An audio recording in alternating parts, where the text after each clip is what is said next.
امام اہل سنت مجدد دین و ملت پروانہ شمع رسالت حضرت سیدنا امام احمد رضا فاضل بریلوی رحمۃ اللہ علیہ کو اللہ تعالیٰ نے 100 سے زیادہ علوم عطا فرمائے تھے اور آپ اس میں مہارت تامہ رکھتے تھے، لیکن آپ نے اصل میدان فتویٰ نویسی کا، فتوے کا معنی جو آج کل عوام میں ہے وہ معنی نہیں کہ فلانے نے فلانے پہ فتویٰ لگا دیا ہے، یہ مسئلہ نہیں، یہ تو آج کل اس کا مفہوم غلط لیا جاتا ہے۔ فتوے کا مطلب یہ ہوتا تھا کہ کوئی پیچیدہ مسئلہ آ جائے تو جو عالم دین قرآن و سنت کی روشنی میں اسے حل کر دیتا تھا، اسے مفتی کہا جاتا تھا، کہ وہ اچھے طریقے سے اس کو حل کر کے لوگوں تک پہنچائے تو اس کو مفتی کہتے ہیں۔ میں آپ کو چند فتوے اعلیٰ حضرت بریلوی کے سناتا ہوں۔ کسی نے پوچھا کہ اللہ کو اللہ میاں کہہ سکتے ہیں؟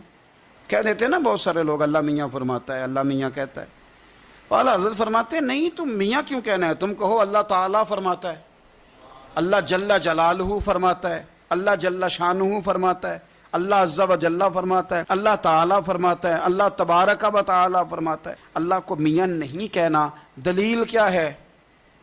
وہ فرماتے ہیں کہ تم لفظ میاں کے جب معنی تلاش کرو گے تو 2 معنی اس کے ٹھیک نہیں، ایک ٹھیک ہے۔ تو جس لفظ کے 2 معنی درست نہ ہوں وہ رب کی ذات کے لیے نہیں بولنا چاہیے۔ اللہ تعالیٰ کے لیے وہ لفظ استعمال کریں گے جو بڑا شانوں والا ہوگا، جو بڑا مقام والا ہوگا۔